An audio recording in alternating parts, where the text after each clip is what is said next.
cara yang benar karena berdasarkan pengetahuan dan pendapatnya masing-masing. Itulah namanya demokrasi.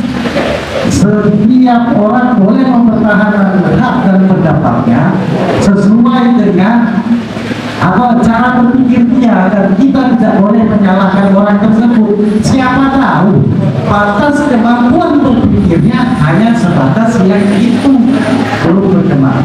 Jadi maksud saya, inilah yang terjadi di parlemen, di DPR itu yang seperti ini.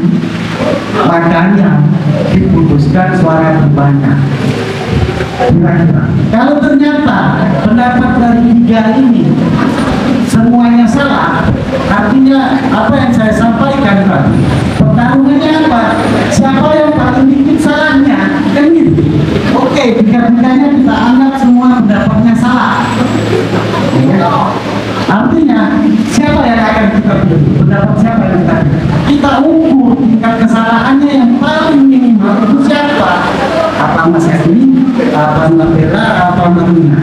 Tapi ketika tiga-tiganya kita berhenti dari kita dengan resiko berbohong, ya kan, resikonya kan berbohong. Apakah itu dibenarkan secara agama atau secara aturan? Tidak boleh. Nah, itulah cara kita mendekati masalah konteks seperti ini. Dan juga terkaitan dengan nilai uang. Artinya, ketika kita bebas memilih, itu tidak pengaruh dengan faktor apapun, uang dan sebagainya. Makanya dalam hal ini, semuanya berpendapat yang berbeda berdasarkan versi kondisi masing-masing. Nah, menyikapi dari kondisi yang ada saat ini, apa sih yang harus dilakukan oleh para pemilih pemula? Coba, apa yang harus dilakukan? Dari penjelasan perbedaan pendapat ini akhirnya kita kesimpulan apa sih yang harus kalian lakukan setelah kita tahu dengan kondisi saat ini seperti ini. Menghadapi realitas yang bisa anggap aja kita polis saat ini, realitas politik kita yang terjadi di masyarakat, bahwa itu suatu kesalahan besar yang terjadi yang tidak bisa kita hindari. Caranya meminimalisir kondisi seperti itu, apa yang harus dilakukan? Yang harus dilakukan menurut saya benar seperti penjelasan Bapak di awal tadi. Jika Bapak ingin memilih, Bapak menerima uangnya, berarti Bapak bersedia memilihnya. Tapi dengan konteks kalau misalnya Bapak bohong, berarti Bapak urusannya sama Allah. Tapi kalau misalnya Bapak ingin memilih secara tidak, Bapak kalau Bapak mengambil uangnya, menerima, otomatis Bapak harus memilih kan. Nah, secara tidak langsung hak Bapak itu sudah diambil uangnya tadi. Tapi kembali lagi, menurut saya solusinya tidak mengambil uang tadi, tetap sesuai dengan pilihan kita sendiri, Pak. Tidak menerima, tetap menjunjung tinggi tadi keadilan.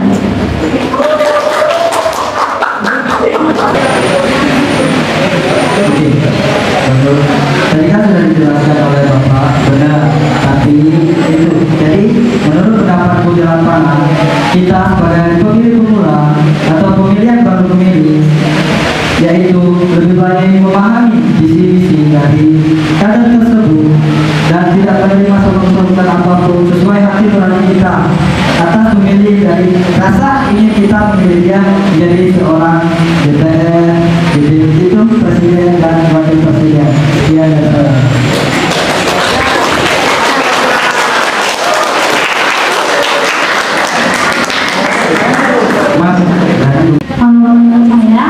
apa yang dikatakan oleh Pak Heru mungkin benar. Saya penjelasan itu tergantung pada diri kita sendiri. Balik lagi ke awal penjelasan saya tadi, bahwasannya apabila kamu diberi uang, kamu menerima, ya berarti hak kebebasanmu itu di tangan kamu.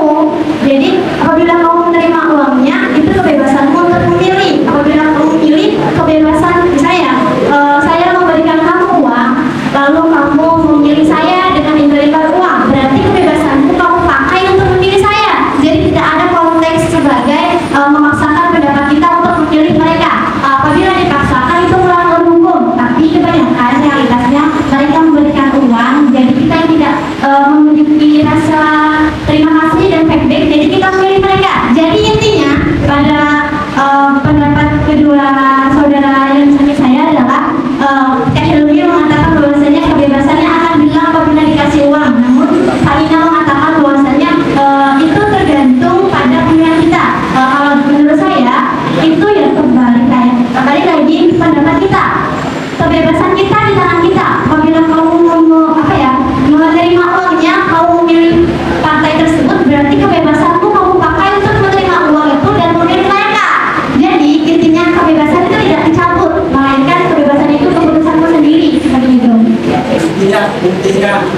Intinya jangan bohong, gitu ya maksudnya.